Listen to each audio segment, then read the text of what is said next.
Hey everybody, I just want to take you through my little addiction that I have right now, and this is garden fertilizers.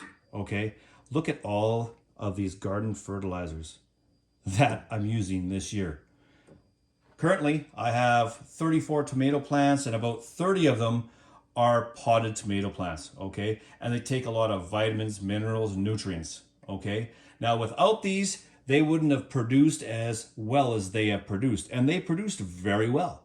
I'm very, very happy, but I don't want to go through this expenditure every single year. So right now I've been kind of doing research and figuring out ways to produce my own fertilizer that's basically for free. All right. So I got into worm vermiculture. So I'll take you through this process that I'm going through right now. Let's get at her. All right. So this is the worm factory. All right. You can buy it online if you want, but you don't need to purchase this. Okay. This is an expensive model of what you don't necessarily need. All you need is a tote, like just a regular Rubbermaid bin. Okay. There's numerous videos online that will show you.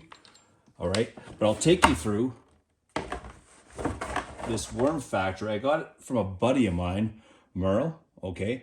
And I wasn't going to resist this offer. And here are the worms. Okay. These are red wiggler worms.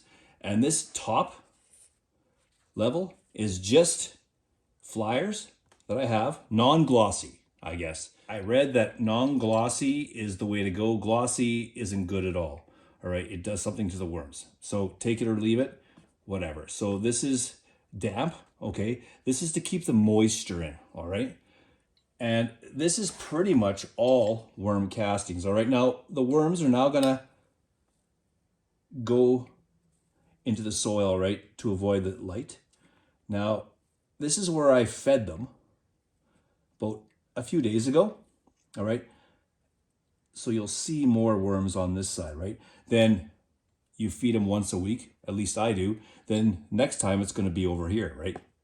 And then the next time it's gonna be over here. So they utilize that area of the bin, okay? So now we're at that stage where we want to start harvesting these worm castings. All right, sorry. Right now, I'm with Ollie. Look at him. He loves peat moss. What the heck, Ollie? Get out of the peat moss. So it's time to harvest these castings, all right? So you'll see there's another tray system, okay? Now, there are holes in the bottom. So what happens is you create another level of food, bedding, and the worms will migrate to this next level, all right? Once that happens, you can harvest all these castings and the worms will be on this level. So I'll take you through the process that I go through to make another bedding and feeding area. Now I'm gonna add some paper, all right? This aerates the mix, okay? The first time I did this, I added soil, like regular earth, right? And it really compacted things, all right? Next, peat moss, all right? Now down the road, I really wouldn't mind figuring out the proper pH and what pH does to red wiggler worms. I hear the optimal pH level is 6 to 8, all right? Now, peat moss is between 3 and 5, all right? So that's slightly acidic. Now, what does that mean? I don't know. So now I'm just kind of guessing at the consistency. So like 50-50 peat moss and paper, okay? Now wood ash. Now, why am I adding wood ash? Well, because Merle adds wood ash. But why is that? You know, so I've been doing some research and wood ash is probably around a 10 to 12. All right, so how much wood ash do I add to make that between 6 and 8? I have no idea, right? I'm just guessing, and I'm pretty sure Merle doesn't really care, or his mom didn't really care. They just added wood ash because it was good for the worms, right? But, you know, I'm sure there's a ton of minerals, all right? Micronutrients, who knows, right?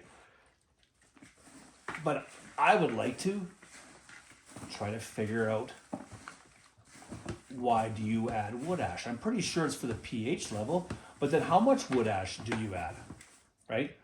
Or am I overthinking it? And then they add sand, okay? I'm assuming for drainage, all right?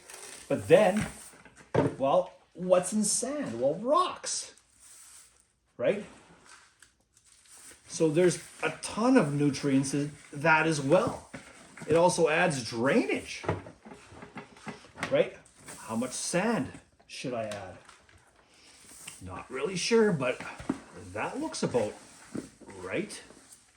You know, maybe a little bit more peat moss.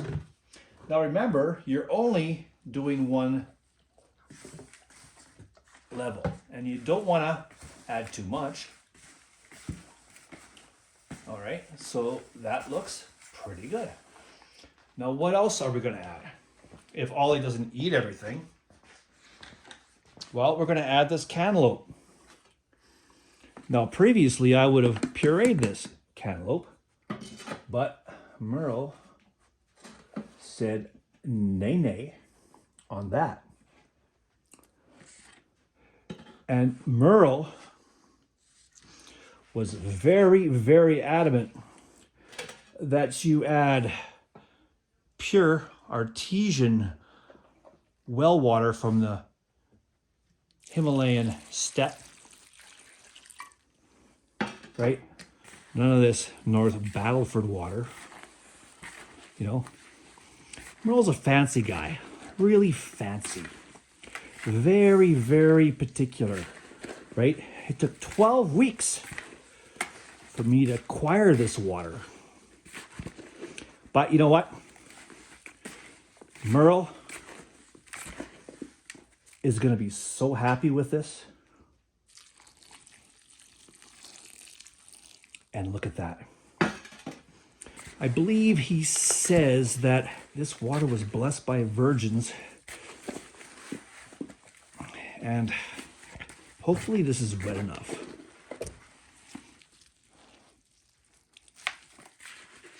Now, he is very, very particular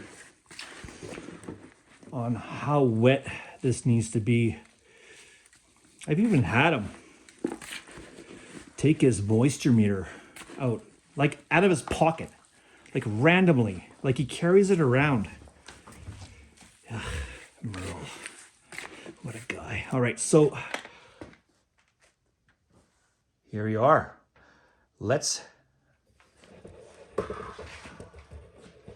It looks like a snowstorm in here. This is ridiculous. All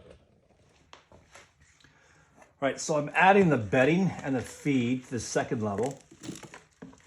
Now you don't want to add this too high because eventually another layer is going to go on here. All right, let's see how we're doing here.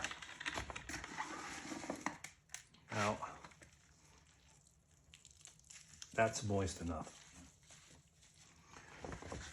They love moisture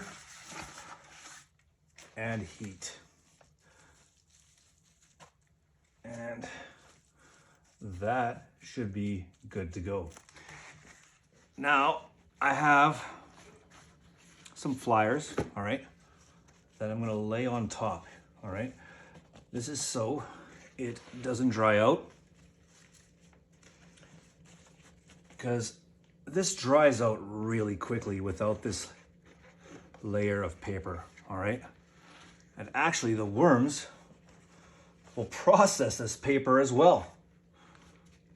In about 2 weeks to 3 weeks, this paper will be almost decomposed. All right, so I'm gonna let these go for a couple weeks and see how it goes. All right, I'll keep you posted.